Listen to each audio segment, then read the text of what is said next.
ఇంతమంది మహిళలు కానీ యువత కానీ నా దైవం, నేను దైవంగా భావించే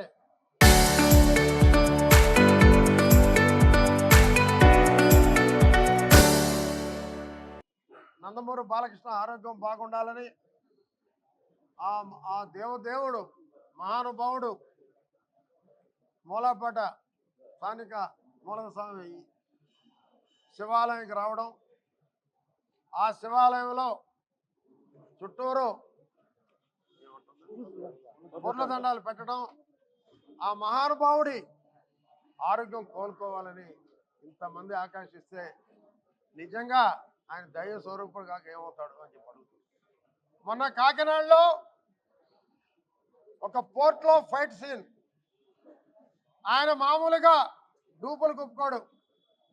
వద్దు సార్, డూపులు పెడతాం, మీరు వద్దు చేయొద్దు అంటే లేదు నేనే చేస్తాను అంటూ ఒక విలన్ని కాలుతో కొట్టేటటువంటి ఒక ఫైట్, ఆ విలన్ పోయి లారీ కింద పడతాడు. అది డైరెక్ట్గా చేయటం వల్ల కాలు కింద మడేం కొంచెం ఫ్రాక్చర్ అయింది. నిన్న ఉదయం ప్రథమ చికిత్స చేశారు.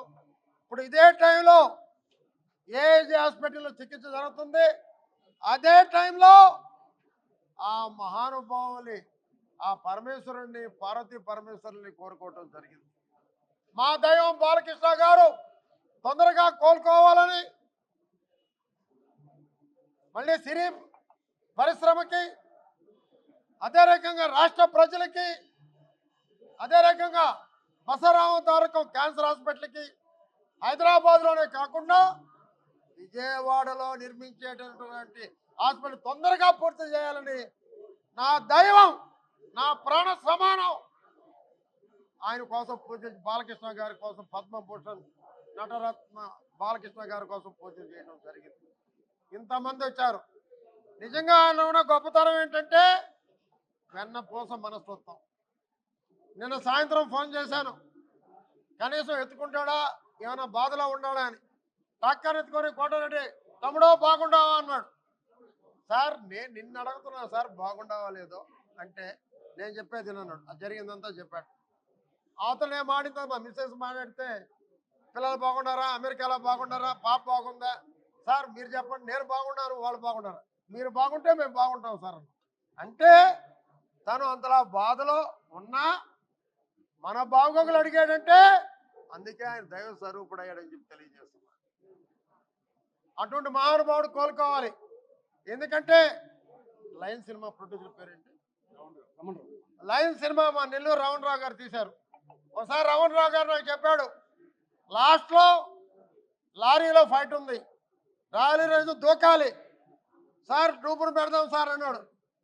నేను ఒప్పుకోను, నేనే దూకాలి అంటే పాప వెళ్ళలేదంట.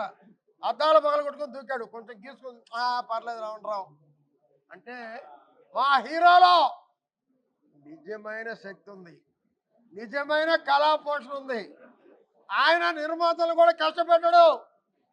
అదే రమణరావు గారు బాలకృష్ణ గారు సాయంత్రం పుల్కాలు అడిగితే స్టార్ హోటల్ నుంచి 500 రూపాయలు చెప్పించాడు. ఒకటే అన్నారు బాలకృష్ణ గారు, ఎందుకు రమణరావు గారు ఇంత ఖర్చు పెడతారు, 2 పుల్కాలు బయట 50 రూపాయలు ఇస్తూ వస్తాయి, 500 రూపాయలు పెట్టి తేవాలన్నా, అది పుల్కా ఇది పుల్కాయే అన్నటువంటి మహానుభావుడు మా దేవుడు బాలకృష్ణ గారు అని చెప్పి నేను తెలియజేస్తున్నాను. అందుకే జనరల్గా అయితే నేను పొల్లుదండాలు పెట్టకూడదు, నాకు చెంటేస్తుంది. చాలా మంది చెప్పారు ఎండని, ఎండ లేదు వాన లేదు, నా దైవం బాగుండాలి, నా బోటలు పోయినా మా ఆయుష్ అంతా ఆ మహానుభావుడు తీసుకోవాలి, 10 మందికి సేవ చేయాలి, ఎంతో మందిని బతికించాలి, క్యాన్సర్ పేషెంట్ని ఎంతో మంది ప్రేక్షకుల్ని మెప్పించాలి, తన ప్రజలకి న్యాయం చేయాలి, ఈ తెలుగుదేశం పార్టీకి అండగా నిలవాలి, చంద్రబాబు నాయుడు గారికి లోకేష్ గారికి అండగా ఉండాలి. అటువంటి మహానుభావుడు ఎప్పుడూ బాగుండాలని నాకు ఎంతమంది చెప్పినా నేను వినలేదు. ఈరోజు మా మిస్సెస్ కూడా రావాల్సింది, ఆమె కొంచెం ఆరోగ్యం బాగలేదు. ఆమె అడిగింది వచ్చేటప్పుడు పొర్లు దండాల కార్యక్రమం ఉందా అనింది. నేను ఆవిడ కూడా చెప్పలేదు నా ఆరోగ్యత ఒప్పుకోదని. ఉంది అన్న, ఇంకేం మాట్లాడలేదు. అదే ఆ మహానుభావుడు కోరుకున్నాం. నిజంగా ఇప్పుడే శస్త్రచికిత్స జరుగుతుంది, కరెక్ట్ అని చేసాం, తప్పకుండా కోలుకుంటాడు. ఆ పరమేశ్వరుని ఆశీస్సులు ఉన్నాయి. నా దేవుడు అతి త్వరలో తిరిగి షూటింగ్ లో పాల్గొంటాడు. క్యాన్సర్ హాస్పిటల్కి హైదరాబాద్ డెవలప్కి ఉపయోగపడతాడు. మరో విజయవాడ కట్టే క్యాన్సర్ హాస్పిటల్కి త్వరగా చేయబోతాడు. ఈ సినిమా తొందరగా పూర్తయిపోతుంది. ఈ మహానుభావుడు బాగుండాలని శతకోటి దండాలు ఆ దేవుణ్ణి కోరుకుంటున్నాను. ఎప్పటికీ ఈ జీవితం కట్టి కాలే వరకు ఆయనకి విశ్వాస పాత్రుడుగా ఆయనతోటే ఉంటారని కూడా తెలియజేస్తున్నాను.